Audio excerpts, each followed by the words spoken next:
It's a Minimalist Monday edition of Optimal Living Daily, episode 2089, 13 Overrated Virtues by Joshua Fields Millburn of Minimalists.com. And I'm Justin Malik, your narrator. I read to you from some of the best blogs in the world every day, covering personal development and growth, lifestyle, and more to help you optimize your life. And now, another topic I cover here pretty frequently is minimalism, pretty much every Monday. Today's post isn't directly related to minimalism, but definitely indirectly in different ways. So with that, let's get right to it and continue optimizing your life. 13 Overrated Virtues by Joshua Fields Millburn of Minimalists.com. After surveying the most pertinent qualities of worthwhile relationships, we must also consider the virtues we've been acculturated to believe are noble, but are often overrated. Number 1, loyalty. Yes, it is important to be loyal to loved ones, but loyalty alone is typically misguided and may even degrade your relationships by creating a smokescreen between rationality and reality. Being loyal is fine, but loyalty at the expense of integrity is detrimental to a relationship. Number 2, honor. Yes, we want to honor our parents, neighbors, friends, and family, but to what extent? If your best friend becomes a violent criminal, should you still hold him in great esteem? While an appropriate degree of honor is crucial, barefaced honor can inadvertently tether us to the convictions and conventions that prevent us from living in accordance with our values. Number 3, righteousness. We all want to be right, but if you constantly assert your correctness, it comes off as self-righteous or gloating, and that's never healthy for a relationship. When in doubt, I don't know are the 3 most freeing words we can utter. Number 4, transparency. You want to be honest and open with others, but you needn't let every thought that enters your brain spill out of your mouth unfiltered. If you aren't careful, you can hurt the ones you love and hurt your relationships with them in the process. Number 5, pleasure. Pleasure isn't good or bad, but the pursuit of pleasure is hedonism. Our relationships aren't supposed to be vectors of perpetual delight. Although our interactions can be pleasurable, pleasure needs to be the star by which we navigate our relational vessels. If we do, we're likely to forsake many of the elements that make the relationship worthwhile. Number 6, comfort. A close cousin to pleasure, comfort is tricky. The Stoic philosopher Musonius Rufus argued that someone who tries to avoid all discomfort is less likely to be comfortable than someone who periodically embraces discomfort. Thus, if we seek discomfort, we have the ability to expand our comfort zone. Number 7, lust. We all have impulses, but we often confuse our desires and passion with lust. And when lust takes over, we lose all our senses. Today, more than ever, our lust extends well beyond sexual desire.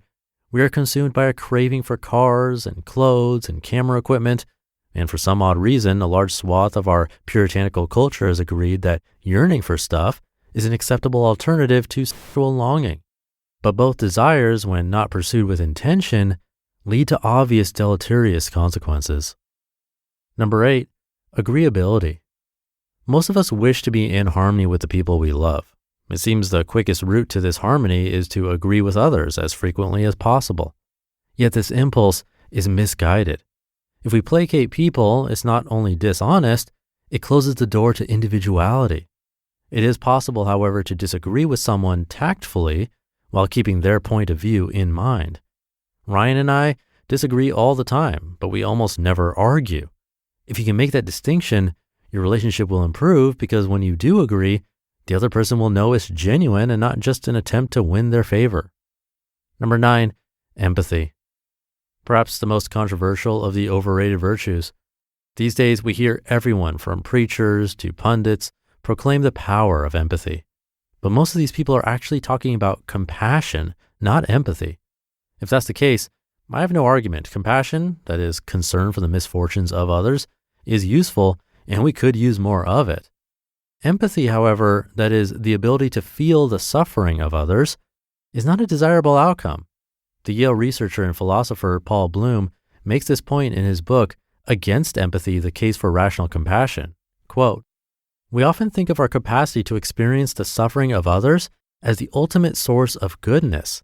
Nothing could be further from the truth, end quote. Bloom goes on to say that empathy is, quote, one of the leading motivators of inequality and immorality in society.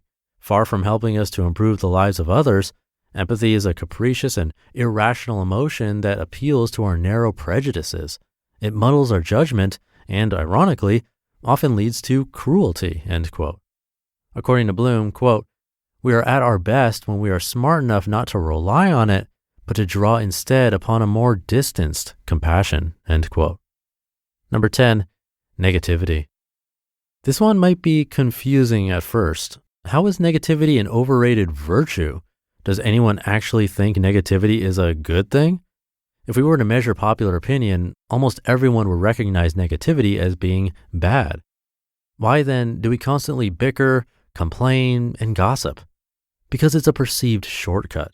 If you complain about the same thing as someone else or gossip about another person, it increases your bond with your fellow complainer. There's an old saying that hurt people hurt people. And that's what's happening whenever we walk around infecting the world with negativity. Number 11, jealousy. The most wasteful emotion, jealousy, is rooted in suspicion. Suspicion that you're not good enough, that you're not doing enough, that the other person isn't as deserving as you. Jealousy is a selfish emotion, one that does not serve the greater good in the slightest. The antidote to jealousy is a little-known virtue called compersion, the feeling of joy one has while experiencing another person's joy, such as witnessing a toddler smile and feeling joy in response. When you experience joy based on the joy of someone else, no space remains for jealousy in the relationship. Number 12, sentimentality. The Greek philosopher Zeno believed that people were designed to be reasonable, but he also recognized that we are human beings, and human beings are propelled by emotion. Thus, we needn't shun reason or emotion, but we must avoid sentimentality, that is, excessive tenderness, sadness, or nostalgia, because it crowds out reason in favor of overpowering emotions. When we're feeling overly emotional, it is helpful to gain additional perspective by involving the reasoning of a grounded outside party. And number 13, solemnity. Yes, we want to be taken seriously and we want to approach relationships with dignity, but we must leave ample room for humor and levity. Otherwise, we'll be burdened and eventually buried by our own self-seriousness. Ergo, make room for jokes, especially in, the most trying times. While some of these so-called virtues are best avoided altogether, jealousy, self-righteousness, and negativity are especially worth steering away from, most can serve you well when you find the individually appropriate amount. You just listened to the post titled 13 Overrated Virtues by Joshua Fields Millburn of Minimalists.com. According to a survey, over 2/3 of Americans are planning to travel this summer. I actually came back from Nashville recently, which was the first time I left the state of California in a couple of years. And I know some of the OLD team is traveling too. And all of this summer travel means that airlines, hotels, restaurants, bars, retail stores, and more have been ramping up their hiring. So where do growing companies like these go to build their teams? ZipRecruiter. And right now my listeners can try it for free at ZipRecruiter.com/old. When you post a job on ZipRecruiter, they send your job to over 100 top job sites, giving you access to their network of millions of job seekers. ZipRecruiter's matching technology scans resumes to find qualified candidates for your open roles and proactively presents them to you. You can easily review recommended candidates and invite your top choices to apply for your job, which encourages them to apply faster. And right now you can try ZipRecruiter for free at this exclusive web address, ZipRecruiter.com/old. That's ZipRecruiter.com/OLD. ZipRecruiter, the smartest way to hire. Thank you to Joshua of The Minimalists, a friend of the show. An interesting post today that really shows there's always a sort of darker side to what most of us would consider good things. I think this is true in many different areas of life. Like we often hear, drink more water, drink more water. Granted, this is true for most people, as most of us are dehydrated most of the time, including me. But there is a such thing as water intoxication, which can actually kill you. Or even if you're just overdoing it on water, as Dr. Neal has shared on Optimal Health Daily before, if you're drinking too much water in general, that can cause you to lose nutrients. That was a pretty big sidestep from this article, but all that to say, there's two sides to a coin, or 6 sides on dice. And something else I want to mention, Joshua and Ryan of the Minimalists have a brand new book out that's been highly reviewed. It's called Love People, Use Things. They didn't ask me to mention this, but I want to because I'm really proud of them for doing their audiobook themselves. The fun fact, I did 3 of their audiobooks after they heard my narration of their work here on this show. Joshua said that the way I speak is really close to how he would say things, and that'd be a perfect fit to be their narrator for their audiobooks. But I've heard him narrate before here on this show. I had him guest host the podcast before, and I thought, why doesn't he narrate his own books? Granted, it's a lot of work to do, but I think it's worth it in the end, especially when it's your own book. So I wanted to mention that. Big high five to them for going through the process, learning it all, and actually completing it. Again, you can check out that book. It's called Love People, Use Things. And high five for you being here. I hope this post challenged you in a healthy way. I know it did for me. Have a great rest of your day, and I'll see you tomorrow in the Tuesday show, where your optimal life awaits.